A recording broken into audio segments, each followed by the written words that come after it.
there, friends. I hope you're having a great Wednesday and that your week is going along well.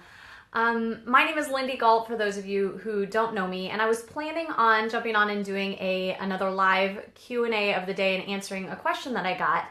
But I was talking to somebody today via email, and they asked me kind of a little bit about my background, like where I got my start in fitness and different things like that. And I realized that although I share this pretty regularly, there's probably a lot of people who have no idea what my backstory is, and I honestly think that it would probably surprise a lot of people. So I thought I would just come on today and share a little bit about about how I created this career in fitness and nutrition and health and fitness, how I've become, known for helping people with that, because it might not be exactly what you expect. So I have always struggled with my body for as long as I can remember. I started paying attention to what I was eating and started exercising when I was a teenager.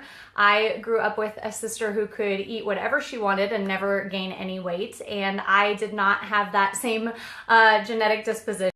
So I started exercising when I was a teenager. I can remember using my mom and dad's Nordic track and their Total Gym and doing exercise routines that I found in magazines that I was reading when I was around, 13 years old or something. And I always struggled with how I looked. I was taller than all the boys in elementary school and junior high, and I was taller than a lot of my friends as well, and it just always made me feel bigger. It made me feel like different, I guess.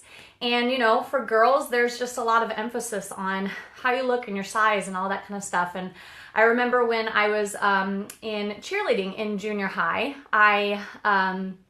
the uniforms, none of the uniforms fit me. All of the skirts came way too short because I was taller. And to me, that just meant that I was big, that I was too big to fit into the uniforms that the other girls were wearing, and they had to order one for me that would be longer. And so I think that my body image issues started at that age, like they do for a lot of young girls. And I struggled with that for a long time. I remember it's funny how when you start to think about these things, they come back. But I can remember going shopping with a bunch of my best girlfriends in high school, and we were shopping for jeans at Abercrombie. And I went to grab my size of jeans, and one of my girlfriends said to me, "That's the size of jeans that you wear?" And she didn't really mean it in a hateful way, but she was shocked that I was that much bigger than she was. And lots of little things happened like that throughout my adolescence and my teenage years that just gave me a body image complex. And like I said, I started exercising when I was a teenager, and I really haven't stopped since then. I even in college stayed diligent with it. When I was in high school, I even petitioned for the cheerleading squad to get access to the weight room and a weight routine because I wanted to start lifting weights. And it's just always been a part of my life, something that I've loved, but mainly because it was something that I needed for myself and that I needed to do and had to work on very hard. I've never been naturally thin or able to be the size that I wanted to be, I guess, at that age when that's important to you, without having to work really hard at it. In college then, of course, like most people, I gained a decent amount of weight and struggled with my body image at that time as well. And it really wasn't until I was in my 20s that I found solutions for those things. And so I started attending group fitness classes when I was about 23 years old and living in Chicago. I was living in the city, and I joined a gym and I started attending classes. And for the first time in my life, I felt like I'd found what was going to work for me because of the environment of it, because I had somebody there who was telling me what to do. And even though I knew what to do with fitness, I was in that mentality of getting on a treadmill and feeling like I had to force myself to stay on a treadmill for 45 minutes to an hour in order to burn the right amount of calories to make up for whatever it was that I ate that day or whatever. I was kind of just doing a hodgepodge of things and not really following a plan, and really just doing what I felt like I was supposed to do in order to get results. And a lot of times exercise felt like a necessary evil instead of something that I enjoyed or that I looked forward to. Like I said, that was until I started sorry about that. When I did that, everything started to change for me because I found an environment where I could get results. So I started taking group fitness classes. I was an addict. I was taking group fitness all the time. I was getting results with it. And then I moved home and I was living here in central Illinois, and I joined a gym and I was going to group fitness classes all the time. And at some point in my head, I just thought, I'm doing this all the time. I think I could teach classes. I should get certified to teach classes. I think that I would love doing this. And so I decided to get certified. And one certification led to another, and then to another, and to another. And that was really how I got my start in fitness. So a lot of people think that I went to college and that I studied kinesiology and that I have a degree in this and that's how I got my start. But really, I started out of my own struggle. My business comes from 15 years of personal struggle with my own body and trying to figure out how to get results. So I became a group fitness instructor, like I said. One certification led to another.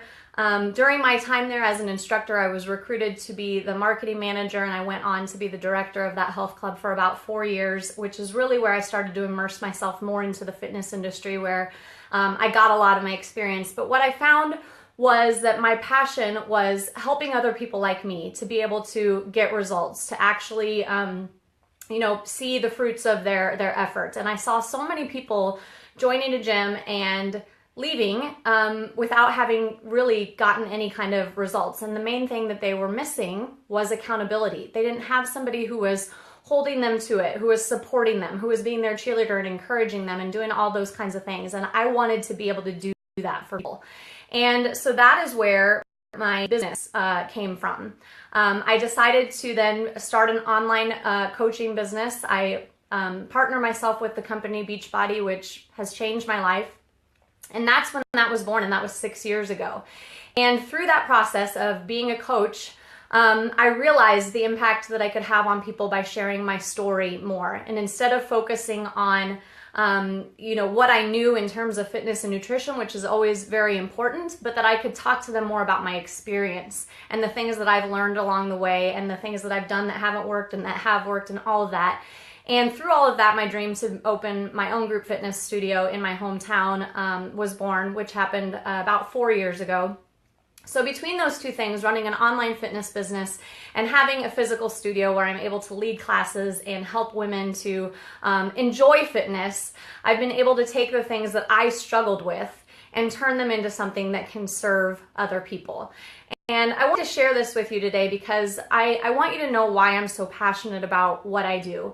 It doesn't necessarily come from an education in this, although I have taken a lot of time to educate myself since I started. I've gotten lots of certifications, including my nutrition certification, and a lot of it does come from knowledge, but so much of it comes from my own personal struggle, my own personal experience and my story with it, and using my struggle to serve other people, to help them to be able to get results so they don't have to struggle in the same way I do. And through all of this, my mindset has transitioned. It has gone from being something where I was always focused on physically what I was going to be able to achieve from my workouts and my eating habits, to what I'm able to feel and what it does for me and how I feel about my body and myself. And that's what my business really is shifted to focus on as well, is that you can not only transform your body, but you can transform from the inside out and how you feel about yourself as well. So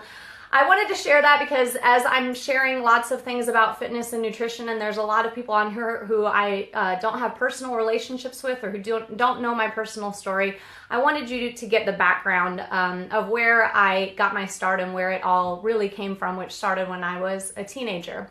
And so that may surprise you a little bit, but if you have any questions about that, or if you want to learn more, you can follow me on my Facebook page. And I'm always interested in connecting with other women who have shared my same journey, share my experience, or can relate to anything that I shared with my story today. Thanks for listening. Talk to you soon.